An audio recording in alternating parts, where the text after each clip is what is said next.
They lost $70,000 over a tow fee. I woke up to an empty curb in front of my house, the morning light hitting bare asphalt where my truck had been parked the night before. No note, no warning, just silence. The truck was legal, registered, insured, parked on the public street like it had been for years. I stood there for a full minute, coffee cooling in my hand, before my phone buzzed with a voicemail from the tow company. HOA request, overnight violation, fee due. I paid the $250 and drove home, the truck rattling slightly as it always did.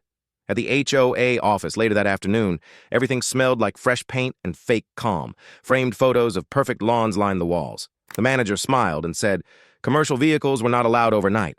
I asked where that rule was written. She slid a thin packet across the desk and tapped one line with her finger. I went home and read it slowly. The rule applied to driveways, not streets. 3 nights later, the truck was gone again. Same tow company, same fee. This time I did not go to the HOA. I went to the city website, then the zoning map, then the property records. The street looked public, felt public, but the ownership column was blank. No HOA, no city, just an old development parcel marked pending transfer.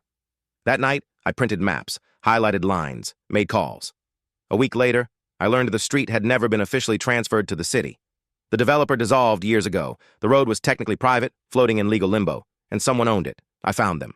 A holding firm that bought forgotten infrastructure for pennies. I met their representative in a glass office downtown. No drama, no story, just numbers.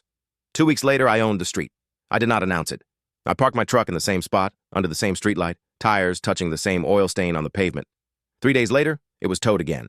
I went to the yard, paid the fee, and asked for the authorization form. Then I mailed a certified letter. The HOA president called that evening. His voice was softer now. He said there had been a misunderstanding. I said I agreed. The next morning, new signs went up at both ends of the road. Private road.